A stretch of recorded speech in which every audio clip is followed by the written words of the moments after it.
বিসমিল্লাহির রহমানির রহিম। সুপ্রিয় অনার্স চতুর্থ বর্ষের শিক্ষার্থীরা, আশা করি তোমরা আল্লাহর অশেষ রহমতে ভালো আছো, স্বাস্থ্যবিধি মেনে বাসায় অবস্থান করছো এবং ঠিক মতো তোমরা পড়াশোনার চর্চা করে যাচ্ছ। বাবা নতুন করে আমাদের পুনরায় second wave, COVID-19 second wave শুরু হয়ে গেছে। তোমরা অবশ্যই সাবধানে থাকবে, বাইরে জরুরি প্রয়োজন ছাড়া যাওয়ার দরকার নেই, যদিও যাও অবশ্যই স্বাস্থ্যবিধি মেনে চলবে। এই সময়টায় সচেতন থেকে নিজেকে সুস্থ রাখা অত্যন্ত জরুরি। তাহলে আসো আমরা আর কথা না বাড়িয়ে আজকে আমাদের মুসলিম ইতিহাস তত্ত্ব কোর্স থেকে মুসলিম ইতিহাস তত্ত্ব এই কোর্সের একটি কোশ্চেন নিয়ে তোমাদের সাথে আলোচনা করব। প্রশ্নটি রচনামূলক একটি প্রশ্ন, কিন্তু সে প্রশ্নের উত্তরের আকারটা কিন্তু আমরা খুব বড় আকারে পাবো না, কারণ দেখতে পাচ্ছ প্রশ্নটা হচ্ছে বিশ্বজনীন ইতিহাস রচনায় আল ইয়াকুবির কৃতিত্ব। তার মানে ইয়াকুবি একজন ব্যক্তি, আল ইয়াকুবি হচ্ছে একজন সাহিত্যিক, একজন ব্যক্তি, একজন লেখক। ঠিক আছে, এই ব্যক্তিটা, একজন ব্যক্তিকে নিয়ে আমরা যখন পড়ব, বিশেষ করে এই ইতিহাস তত্ত্বে, এর মধ্যে ব্যক্তি হিসেবে আমরা লেখককে পেতে পারি, আমরা এখানে বিজ্ঞানীদের পেতে পারি, চিকিৎসা বিজ্ঞানীদের পেতে পারি। তো সেখানে আমরা দেখা যাবে তাদের সম্পর্কে আমাদের জানার সোর্সটাই, আমাদের কিন্তু এই সময় জানার সোর্সটাই ছিল অত্যন্ত স্বল্প। এই স্বল্প অবস্থা থেকে আমরা বিভিন্ন ঐতিহাসিকদের লেখনী থেকে যে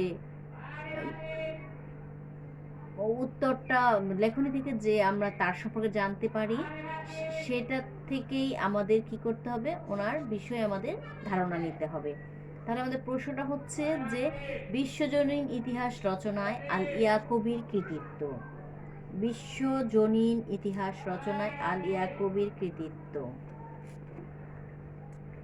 দেখো, ইয়াকুবি ছিলেন মধ্যযুগে যখন ইতিহাস চর্চা মদিনা এবং ইরাক কেন্দ্রের বাঁধাধরা নিয়ম নীতির গণ্ডি পেরিয়ে বিভিন্ন শাখায় পল্লবিত হয়ে ওঠে, সিরা, মাগাজি, কুলজি, তাবাকাত রচনার মধ্য দিয়ে জাতীয় ইতিহাস রচনার সূচনা হয়। সেই মধ্যযুগে বিশ্ব ইতিহাস রচনার ক্ষেত্রে ইয়াকুবির অবদান ছিল অত্যধিক। তিনি ইতিহাসকে বিশ্ব সাহিত্যে রূপদান করার জন্য প্রথম পদক্ষেপ নিয়েছিলেন। আল ইয়াকুবি মধ্যযুগে বিশ্ব ইতিহাস রচনা করে মুসলিম ইতিহাস চর্চার এক বিশেষ স্থান দখল করে আছেন। তাহলে আমরা কি দেখলাম এখানে? মধ্যযুগের একজন ইতিহাস রচনাবিদ হচ্ছেন আল ইয়াকুবি। তিনি একটা নির্দিষ্ট সীমানা থেকে, যেমন মক্কা মদিনা কেন্দ্রিক আগে যে ইতিহাস রচনা হতো, সেই ধরাবাঁধা নিয়ম থেকে তিনি তাকে কি করেছিলেন, বিশ্ব ইতিহাসে সেই ইতিহাসটাকে তিনি কি করেছিলেন, বিশ্ব ইতিহাসে রূপদান করেছিলেন। আর সেই রূপদানের অন্যতম ব্যক্তি হচ্ছেন আল ইয়াকুবি। এই বিশ্ব ইতিহাস রচনার ক্ষেত্রে আল ইয়াকুবির যে অবদান, সেই অবদান আমরা যদি আলোচনা করতে যাই, প্রথমেই আমরা দেখব যে তার লিখিত বই এখানে আমরা দিয়েছি। তার লিখিত বইয়ের নাম হচ্ছে আল তারিখ। আল তারিখ হচ্ছে তার লিখিত একটি বই। ঠিক আছে, ইয়াকুবি আল তারিখ নামক বিশ্ব ইতিহাস গ্রন্থ রচনা করেন। এই গ্রন্থটি দুটি খণ্ডে বিভক্ত। প্রথম খণ্ডে আল ইয়াকুবি বিশ্ব সৃষ্টির ইতিহাস থেকে শুরু করেছেন এবং মহানবী সাল্লাল্লাহু আলাইহি ওয়াসাল্লামের আগমনের পূর্ব পর্যন্ত নবী রাসূলের ইতিহাস পরিবেশন করেছেন। প্রথম খণ্ডে তিনি নবী রাসূল এবং আরবদের ইতিহাস ছাড়াও সিরীয়, পারসিক, অ্যাসিরীয়, বেবিলনীয়, হিন্দু, গ্রিক, রোমান, মিশরীয়, বার্বার, আবেসিনীয়, তুর্কি ও চীনাদের সম্পর্কে আলোচনা করেছেন। আর দ্বিতীয় খণ্ডে তিনি মহানবী সাল্লাল্লাহু আলাইহি ওয়াসাল্লামের জন্ম থেকে শুরু করে চরিত ইতিহাস সহ খোলাফায়ে রাশিদিন, উমাইয়া, আব্বাসীয় আমলের 772 সাল পর্যন্ত ধারাবাহিকভাবে বর্ণনা করেছেন। তাহলে আমরা তার প্রথম যে বইটার নাম লিখে দিলাম এখানে আল তারিখ। সে আল তারিখ ইতিহাস বইটি বা ইতিহাস গ্রন্থটি দুটি খণ্ডে বিভক্ত ছিল। প্রথম খণ্ডে তিনি নবী রাসূল ও আরবদের ইতিহাস ছাড়াও বিভিন্ন সভ্যতার বা বিভিন্ন জাতির লোকদেরকে নিয়ে তিনি আলোচনা করেছেন। আর দ্বিতীয় খণ্ডে তিনি মহানবী সাল্লাল্লাহু আলাইহি ওয়াসাল্লামের জন্ম থেকে শুরু করে ওনার জীবনচরিত নিয়ে আলোচনা করেছেন। তাছাড়াও তিনি খোলাফায়ে রাশিদিন, উমাইয়া যুগ এবং আব্বাসীয় যুগের 872 খ্রিস্টাব্দ পর্যন্ত তিনি কি করেছিলেন, ধারাবাহিকভাবে বর্ণনা করেছিলেন। তারপরে দেখো ওনার আরেকটি রচনা হলো কিতাব আল বুলদান। এটা হচ্ছে ওনার দ্বিতীয় আরেকটি গ্রন্থ, কিতাব আল বুলদান। ঠিক আছে। আল ইয়াকুবি অনুধাবন করেন যে ইতিহাসের সাথে ভূগোলের একটি বিশেষ যোগসূত্র আছে। এই অনুধাবন থেকে তিনি কিতাব আল বুলদান নামক গ্রন্থ রচনা করেন। আল ইয়াকুবি কিতাব আল বুলদান গ্রন্থে বিভিন্ন শহর, নগরের অবস্থান, ভূপরিবেশ, সংশ্লিষ্ট ইতিহাস রচনা করেন। এই গ্রন্থ রচনায় তার ভ্রমণজনিত অভিজ্ঞতা সহায়ক হিসেবে কাজ করে। এভাবে ভূগোল ও ইতিহাসকে যুক্ত করে তিনি বিশ্ব ইতিহাসের পূর্ণ রূপ দান করেন। তাহলে কিতাব আল বুলদান তিনি কি করেছিলেন, বুলদান গ্রন্থটির মধ্যে তিনি কি করেছিলেন, দেখো ভূগোলের একটা অংশ নিয়ে এসেছিলেন। আমরা জানি যে বিভিন্ন শহর, নগরের অবস্থান, পরিবেশ, এই জিনিসগুলো আমরা কোথায় পাই? ভূপরিবেশ আমরা মানচিত্রের মধ্যে বা আমাদের যে ম্যাপ থাকে, মানচিত্র থাকে, সেগুলোর মধ্যে আমরা দেখতে পাই। এই মানচিত্রটা হচ্ছে ভূগোলের একটা অংশ। তিনি বুঝতে পারলেন যে আমরা যখন ইতিহাস পড়ি, ইতিহাসে যখন আমরা বিভিন্ন অঞ্চলের, আজকেও আমি কয়েকটি অঞ্চলের নাম বললাম, এই নামগুলো যদি তোমাদেরকে আমি মানচিত্রের মাধ্যমে দেখাতে পারতাম তাহলে দেখা যেত যে এই জিনিসগুলো আরও ভালো করে তোমাদের মনে থাকতো। তো তিনি তখন মনে করলেন যে এই অঞ্চলগুলোকে যদি আমি ভূগোলের আকারে, ভূগোলের সাহায্য নিয়ে বা ভূগোলকে সংমিশ্রণ করে করি তাহলে কি হবে, সেই সংশ্লিষ্ট ইতিহাসটা আরও বেশি ফলপ্রসূ হবে। তাই তিনি কি করলেন, ভূগোল এবং ইতিহাসকে সংমিশ্রিত করে তিনি কিতাব আল বুলদান গ্রন্থটি রচনা করেন। এই গ্রন্থ রচনায় তার ভ্রমণজনিত অভিজ্ঞতা সহায় হিসেবে কাজ করেছে। এভাবে ভূগোল ও ইতিহাসকে যুক্ত করে তিনি কি করেছিলেন, বিশ্ব ইতিহাসের পূর্ণরূপ দান করেন। এবার আমরা দেখি যে আল ইয়াকুবের ইতিহাস লেখার যে পদ্ধতি, কিভাবে তিনি লিখতেন। ঠিক আছে। আল ইয়াকুব একজন নিরপেক্ষ ঐতিহাসিক ছিলেন। খলিফা মোতাওয়াক্কিলের সমসাময়িক ছিলেন বলে তার অনেক জিনিস দেখা ও জানার সুযোগ ছিল।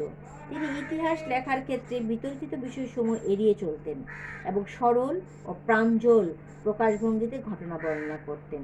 তার বাচনভঙ্গি অত্যন্ত সঙ্গত, বাহুল্যবর্জিত এবং তাবারি অপেক্ষা সংক্ষিপ্ত ছিল। আল ইয়াকুবি ইরানের ইতিহাস রচনার ক্ষেত্রে সাসানীয় যুগের পূর্বের কাহিনী ও উপাখ্যান বর্ণনা করেছেন। গ্রিক সংস্কৃতি সম্পর্কে লেখার সময় অনুদিত গ্রিক গ্রন্থ হতে উপকরণ গ্রহণ করেছেন। ইসলামের ইতিহাস রচনায় ইয়াকুবি দুর্বল রেওয়ায়াতের বর্জন করে বিশুদ্ধতার পদ্ধতি অনুসরণ করেন। তিনি আকবরী ঐতিহাসিকদের বিভিন্ন গ্রন্থ পর্যালোচনা করে আল তারিখ বিশ্ব ইতিহাস গ্রন্থ রচনা করেন। তার লেখা ছিল অর্থপূর্ণ এবং অলঙ্কার বর্জিত। তাহলে আমরা তাকে দেখলাম যে তিনি ছিলেন সহজ এবং প্রাঞ্জল।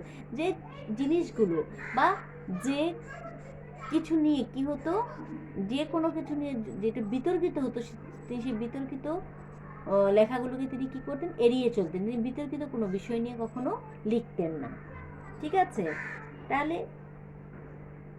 এছাড়াও ইসলামের ইতিহাস আলোচনার ক্ষেত্রে তিনি কি করেছিলেন, যে দুর্বল রেওয়ায়াত তিনি পর্যবেক্ষণ, যেই সোর্সগুলোর বা যেই জানা জিনিসগুলো বা যেগুলো নিয়ে তিনি লিখছেন সেগুলো তিনি যদি মনে করতেন এগুলি দুর্বল, এগুলির সহি কোনো প্রমাণ নেই, তাহলে তিনি এগুলোকে বর্জন করতেন। তিনি বিতর্কিত এবং দুর্বল রেওয়ায়াতগুলোকে তিনি বাদ দিয়ে কাজ করতেন। তিনি সঠিক, প্রাঞ্জল, সরল ভাষায় তিনি তার লেখনীগুলোকে উপস্থাপন করেন, যেগুলো মানুষ অতি সহজেই পড়লে বুঝতে পারবে। তাহলে আমরা যদি তাকে মূল্যায়ন করতে যাই, যে কিতাব আল বুলদান গ্রন্থে যেসব উপকরণাদি পরিবেশিত হয়েছে সেগুলো মুসলমানদের সামাজিক জীবনের বিজিত অঞ্চলের মিশ্রিত সংস্কৃতির প্রভাবের উপর আলোকপাত করে। আল ইয়াকুবের রচনায় ভৌগোলিক দৃষ্টিকোণ ও প্রভাবের স্বাক্ষর বিদ্যমান। তার লেখনীর মূল আকর্ষণ পরিসংখ্যান ও স্থান বিষয়ক পরিচয় প্রদান।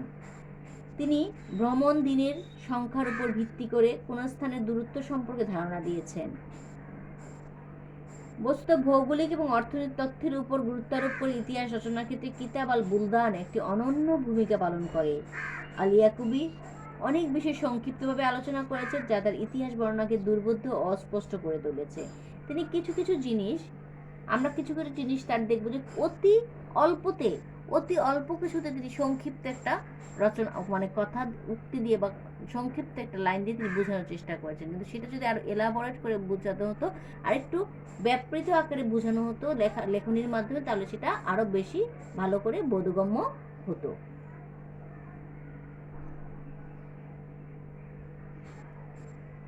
তাহলে আমরা দেখতে পাই যে এই জন্য তার কিছু কিছু ইতিহাস বর্ণনাকে দুর্বোধ্য এবং অস্পষ্ট করে মনে হয়। চারিত্রিক ঘটনার কলাকৌশল তার মধ্যে লক্ষ্য করা যায় না। তিনি কিন্তু দোষ ত্রুটি এবং এক দেশদর্শী দৃষ্টিভঙ্গি থাকা সত্ত্বেও আরব ইতিহাস রচনার অগ্রগতিতে তার রচনার মূল্য অপরিসীম।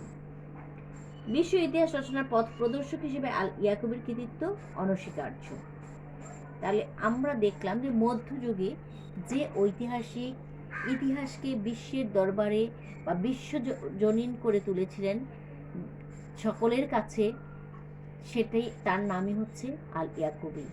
তিনি ইতিহাস রচনায় মধ্যযুগের ইতিহাস একজন গুরুত্বপূর্ণ ব্যক্তি হিসেবে বিবেচিত। তিনি তার কয়টি গ্রন্থ আমরা বলেছি, তিনি মূলত 2টি গ্রন্থ রচনা করেন। ঠিক আছে, একটি হচ্ছে কি আল তারিখ। আল তারিখের কয়টি খণ্ড ছিল বলেছি? 2টি খণ্ড। প্রথম খণ্ডতে তিনি মহানবী বিভিন্ন নবী রাসূল এবং বিভিন্ন সভ্যতা ও জাতি, এবং মিশরীয়, সাসানীয়, চৈনিক, এইসব বিভিন্ন ব্যাবিলনীয় বিভিন্ন সভ্যতা এবং জাতি নিয়ে তিনি আলোচনা করেছিলেন।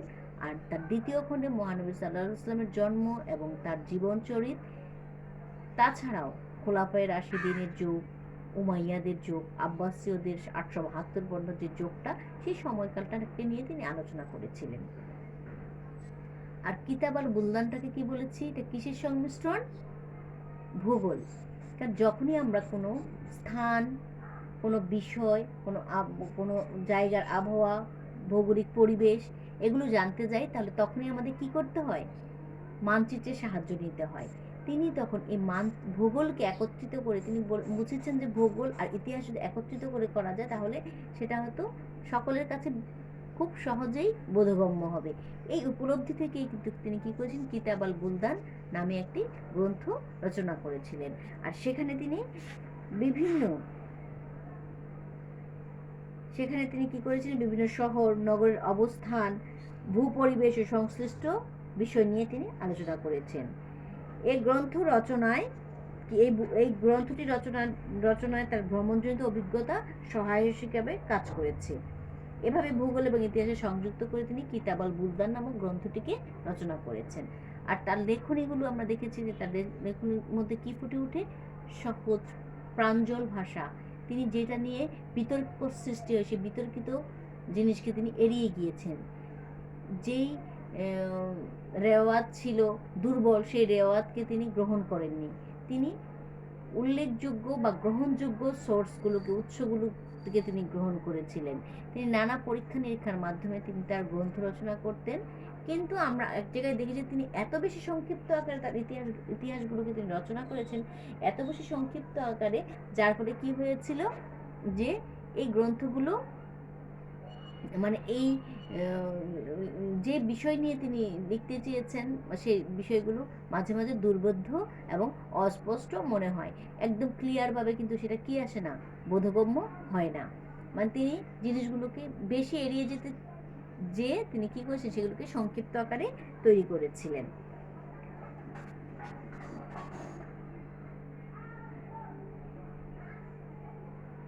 এবং আমরা আরেকটা জিনিস তার লেখনীটা মূল আকর্ষণ আমরা বের করতে পারি। তার মূল একটা আকর্ষণ কিন্তু আমরা এর মধ্যে পেয়ে গিয়েছি যে তিনি পরিসংখ্যান এবং স্থান বিষয়ক পরিচয় প্রদান করতেন। তিনি পরিসংখ্যান এবং স্থান, কোনো জায়গার স্থান এবং পরিসংখ্যান নিয়ে তিনি কি করতেন? পরিচয় প্রদান করতেন।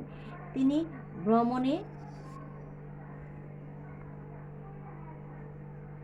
দিনের সংখ্যার উপর ভিত্তি করে কোনো স্থানের দূরত্ব সম্পর্কে ধারণা দিয়েছেন। এটা কিন্তু একটা মানে কতদিন আমরা এখনো বলি যে ধরো সাপোজ যে ইয়েতে যেতে, এখন তো আমরা সব দূরে কোথাও গেলে দেখা যায় যে আমরা কিসে যাই, প্লেনের মাধ্যমে যাই, বা এখন আমরা ঘন্টা দিয়ে যে এই জায়গায় যেতে চিটাং ট্রেনে যেতে কতক্ষণ লাগে, বাসে যেতে কতক্ষণ লাগে, সময়টা এগুলো তিনি তিনি তখন তো ম্যাক্সিমামই চলার বাহন কি ছিল, নৌপথ, সমুদ্রপথ, তাহলে জাহাজের মাধ্যমে যেত। তিনি ওই যে কতদিন লাগতো সেই দিনের মাধ্যমে তিনি কি করতেন, যে সেখানকার দূরত্ব এখান থেকে কতটুকুন দূরত্ব হতে হবে সেটা একটা আনুমানিক দূরত্ব তিনি প্রদান করতে পারতেন। এছাড়াও আমরা কি দেখি, ভৌগোলিক এবং অর্থনৈতিক তথ্যের উপর গুরুত্ব করে ইতিহাস রচনার ক্ষেত্রে কিতাব আল বুলদান একটি অনন্য ভূমিকা পালন করে। তাই ইয়াকুবে অনেক আমরা এটা বলেছি। এবং আরেকটা দেখো, আরেকটা জিনিস তার লেখনীর মূল দৃষ্টি, তার ইয়াকুবি রচনার মূল ইয়ে ছিল যে ভৌগোলিক দৃষ্টিকোণ ও প্রভাবের স্বাক্ষর বিদ্যমান। ভৌগোলিক দৃষ্টিকোণ এবং প্রভাবের স্বাক্ষরগুলো এখানে কিন্তু বিদ্যমান ছিল। তাহলে পরিশেষে আমরা এটাই বলতে পারি যে ইয়াকুবি সিরহা, মাগাজি, কুলজি ভিত্তি করে বিশ্ব ইতিহাস সৃষ্টি করতে সক্ষম হয়েছিলেন। তিনি প্রথমে জাতীয় ইতিহাসকে বিশ্ব ইতিহাসে রূপদান করতে সক্ষম হন। তার ইতিহাস গ্রন্থ প্রাক মুসলিম যুগের বিশ্ব ইতিহাস এবং ইসলামী যুগের 872 সাল পর্যন্ত সময়ের ইতিহাস বিশদভাবে আলোচনা করেছেন। ইয়াকুবি একজন নামকরা ভূগোলবিদ এবং ঐতিহাসিক ছিলেন। তাকে কেন আমরা ভূগোলবিদ বললাম, আর তিনি ভূগোল নিয়েও আলোচনা করেছেন, তিনি ইতিহাস নিয়েও আলোচনা করেছেন। তাহলে কি তোমরা বুঝতে পারছো যে আল ইয়াকুবি প্রশ্নটা কিন্তু তোমাদের কঠিন কিছু মনে হলো না আমার কাছে। দুইটা নাম এখানে একটুখানি, তার দুইটা নাম গ্রন্থ, একটা হচ্ছে আল তারিক, একটা হচ্ছে কিতাবুল বুলদান। তোমাদের শুধু মনে রাখতে হবে যে তারিখটা কি নিয়ে আলোচনা করেছিল দুইটা খণ্ডের মধ্যে, আর বুলদানে কি নিয়ে আলোচনা করা হয়েছিল। আমি কিন্তু ভাগ ভাগ করে তোমাদেরকে বুঝিয়ে দিয়েছি। তাহলে তোমরা এই সুন্দর করে তোমরা যদি এই বইটা প্রশ্নটাকে পড়ে ফেলো, এটা তোমাদের জন্য একটা ইম্পর্টেন্ট কোশ্চেন। যদিও তোমাদের আমি ক্লাস তো এরকম আমরা করতে পারি নাই, তোমাদের ক্লাস শুরুর 2-4টা ক্লাস হওয়ার পরেই বন্ধ হয়ে যায়। আমরা তোমাদের সাজেশনও দিতে পারিনি, কারণ তোমাদের আগের ব্যাচের পরীক্ষাটা এখনও চলমান, কারণ কোভিড-19-এর জন্য পরীক্ষাটা স্থগিত হয়ে আছে। তো যত আমার আমার কোর্স যে দুটা, আমার দুটা যে কোর্স, মুসলিম ইতিহাস তত্ত্ব, আরেকটা যেটার বিষয় করেছে 24-16-01, আরেকটার বিষয় করেছে 24-16-05, এই দুইটা কোর্সেরই পরীক্ষা হয়ে গিয়েছে, যার জন্য আমি তোমাদেরকে একটু ইম্পর্টেন্ট কোশ্চেন দেখে পড়াতে পারছি। তাহলে এই প্রশ্নটা আমার কাছে মনে হয় যে তোমাদের জন্য আমার সাজেশন অনুযায়ী অত্যন্ত ইম্পর্টেন্ট একটা কোশ্চেন। তোমরা এই কোশ্চেনটা বাসায় পড়বে এবং পড়ে তোমরা সুন্দর মতো, আমি আশা করবো যে লিখবে। খুব ছোট একটা প্রশ্ন ও অল্প কথায় লিখে ঠিক মতো একটা ভালো নাম্বার, 10-এর মধ্যে 8-9 না পাওয়ার মতো একটা নাম্বার। এখানে সোর্স কম, আমি আগেই বলেছি যে কিছু কিছু কোশ্চেনের উত্তরে আমরা দেখব সোর্স কম, যার ফলে অ্যান্সারগুলো কিন্তু ছোট হয়। আর যে জিনিসটা চাওয়াই হয়েছে যে বিশ্বজনীন ইতিহাস আল ইয়াকুবের কৃতিত্ব, তার মানে এই দুইটা বইকে মধ্যযুগে তিনি কি করেছিলেন, এই দুইটা গ্রন্থ রচনা করে বিশ্বজনীন ইতিহাসে তিনি পদার্পণ করেছিলেন, বা ইতিহাসটাকে তিনি বিশ্বজনীন করেছিলেন, সকলের কাছে পরিচিত করে তুলেছিলেন। এই জিনিসটা হচ্ছে মূল। তাহলে এটাই আমাদের পড়ার জিনিস। তোমরা প্রশ্নটা পড়ে বাসায় লিখলে দেখবে যে 1-2বার করে পড়লেই তোমাদের এগুলো হয়ে যাবে। কারণ তোমাদের থার্ড ইয়ারের রেজাল্ট এখনো হয় নাই। আমি জানি না তোমাদের থার্ড ইয়ারের রেজাল্ট কেমন হবে, কীরকম হবে। তোমার যদি থার্ড ইয়ারে কারো কোনো ধরনের ইন কেস, আমি জানি না তোমাদের কারো মধ্যে যদি কোনো খারাপ আসে, তাহলে সেখানে তো অঢেল সময় পাচ্ছ, তোমরা এখন অনেক সময় পাচ্ছ। তার জন্য যদি মনে হয় যে থার্ড ইয়ারে কারো কোনো সাবজেক্টে খারাপ আসতে পারে, তাহলে সেই সাবজেক্টগুলো তোমরা একটু ভালো করে পড়ো। আর এখন আমরা যে পড়ানোগুলো পড়াচ্ছি, তোমরা আমার মনে হয় সাথে সাথে সেগুলো শেষ করে ফেললে সবচেয়ে ভালো হবে, কারণ লেন্থ খুব কম, প্রশ্নগুলো খুব ছোট। এই ফোর্থ ইয়ারের এটা পুরো তোমার ইতিহাস বেসড, তোমার সাবজেক্ট বেসড কোশ্চেন। এগুলোর অ্যান্সার কিন্তু খুব একটা বড় হয় না, একটু বুঝলেই তোমরা এগুলো অ্যান্সারগুলো নিজেই করতে পারবে। তাহলে আমি আশা করবো তোমরা এটা পড়বে এবং বাসায় সুন্দর মতো এটা লিখবে। তাহলে আজকে এই পর্যন্তই থাক, পরে আবার অন্য আরেকটা কোর্সের কোশ্চেন নিয়ে তোমাদের সাথে হাজির হবো ইনশাআল্লাহ। ভালো থেকো। ওকে, থ্যাংক ইউ অল।